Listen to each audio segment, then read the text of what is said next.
For those of us who are Catholic, we are going through this season in which there is plenty a person could complain about.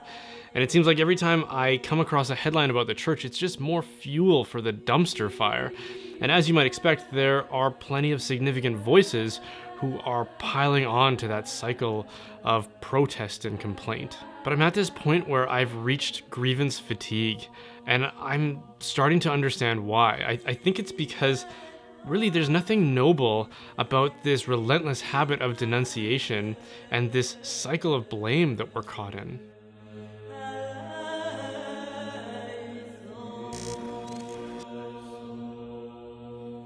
There's nothing intellectually or morally heroic about pointing out how other people have gone wrong. Anybody can point out the wrong answer. Very few of us can articulate the right answer. Or it's easy to criticize what is not true, but it's not easy to affirm what is true. And I get the temptation to respond in the spirit of complaint and blame. I think anybody with any measure of intellect can look at the world around us and perceive injustice. But there's more than one way to respond to that. We can do the difficult thing and really the only thing we have any control over, which is to address ourselves and the ways that we contribute to the evils of this world. Because if we're really honest with ourselves, every single one of us is guilty of the things that we love to condemn in other people. We've all lied or cheated or neglected our responsibilities, instead preferring the satisfaction of our appetites for pleasure or entertainment. We've all neglected the needs of other people. We've all grumbled about things like the price of our smartphone without giving a second thought to the appalling working conditions in which they were assembled in. And that's just the tip of the iceberg. So we could do the difficult thing of addressing ourselves and sorting ourselves out and making sure that we aren't contributing to the evils that we perceive. But that can be an unpleasant thing because it means a kind of death to self. It means denying yourself the things that you might want to do, motivated by your passions and your appetite, and instead preferring the things that you ought to do, the things that you should do, as motivated by our sense of right and wrong. And that can be an unpleasant and painful thing, an unpleasant process to undertake. But there is another option. Instead of focusing on myself and the ways that I'm contributing to the problems of the world, I could set my sights on the way other people are causing problems and then condemn them accordingly. And this can be a much more attractive option because it doesn't cost me anything, but it still gives me all that sense of thrill and accomplishment that I get when I feel like I'm making a difference. But the thing is, we haven't accomplished anything. The anxiety and restlessness that I believe God plants in our souls and our psychology, which is meant to motivate us to address our own dysfunction, will persist because we haven't done anything to address it. And that might explain why the anger and frustration among those who prefer to blame other people for the problems of the world only grows until it becomes something that is much more dangerous than merely grumbling about your neighbors. It might explain how we can get swept up in this cycle of blame and condemnation and scapegoating until it becomes something that, like in a worst case scenario, can become a genocidal passion. And that's exactly what we've experienced in the modern age. The horrors of the 20th century were the result of two sides of the same modernist coin, which were fascism and communism. Both of them were incredibly skilled at condemning, blaming, and scapegoating others, but neither of them were very good at offering viable solutions. Communists blamed the bourgeoisie for the problems that they perceived, and then promised prosperity and equity for all. Instead, what happened was starvation, tyranny, and murder on a scale that nobody could have imagined. And we're all too familiar with what the Nazis did in blaming the Jewish people. Again, it's easy to denounce injustice. It's not so easy to establish justice. And this is why the modern age can so easily be characterized by revolution, which is the result of unrestrained protest and blame. It starts with this attitude that says, if I were in power, I could do a better job. So we might as well overthrow those who are in power and install ourselves or at least our friends.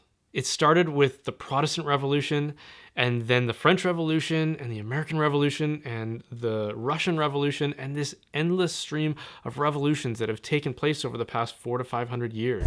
And this is the attitude that modern people have inherited, but it's certainly not a Christian or a Catholic attitude.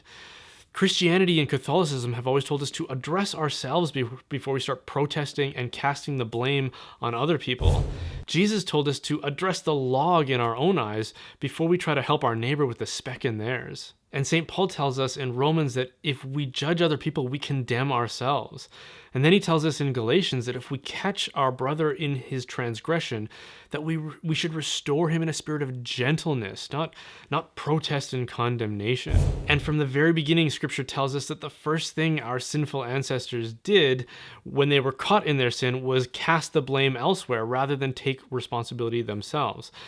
The man says that the woman gave me the fruit to eat, and the woman blames the serpent. And this is what concerns me about this current that I perceive within traditional Catholicism, which is a perspective that I am increasingly identifying with. But traditional Catholics have always identified themselves as being the front line of opposition against modernism, or the currents of modernism within the church.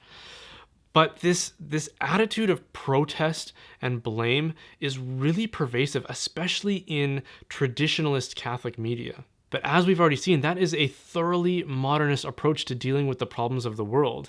If all you can do is denounce and protest the faults of others, then you have embraced modernism just as much as the liturgical dancers down the road. So should we do nothing and avoid the responsibility to confront the evils and corruption that we perceive, especially within the church? Well, I would say no. There is a responsibility and possibly even an obligation for us to do so, but denunciation and protest and blame casting are methods that nobody who calls themselves Catholic should be using predominantly. The way we deal with corruption in the church is by first making sure that we ourselves aren't contributing to it. When the recent streak of scandals started to break, I was attending Mass, and the priest who was saying Mass said something that has often been quoted within the midst of what's been going on, which is that the smoke of Satan has entered the church. And the moment he said that, I actually surprised myself when I reflexively blurted out, and I brought it here. At that point, I imagine that the people sitting next to me were feeling a little less comfortable for the remainder of Mass. If our appetite for blame is so ravenous, then let's start with ourselves. There should be no shortage of things that we can address in ourselves, and in turn, making sure that we, again, aren't contributing to the corruption that we perceive in the church. And if we want reparations of justice to be made, then we can make those reparations through penance and prayer. Start making self-sacrificing gestures in a spirit of prayer. This is the Catholic way. This is the way that is characterized by faith, hope, and love. Thanks so much for watching, guys. If you enjoyed that, then please consider subscribing and liking, and come find me on Facebook and Twitter. It's a huge help when you do that. It helps us get these videos in front of more and more people. And a big thank you goes out to You Catholic for presenting these videos. And if you want to support the making of these videos, then please consider supporting my work as a digital media and marketing expert. My company, Holdsworth Design, specializes in branding, web and graphic design, marketing, social media, videography, and all that kind of good stuff. So if you know of a parish, a diocese, a ministry, or a business that needs help in those areas, then please send them our way, and I'm sure we can help them out.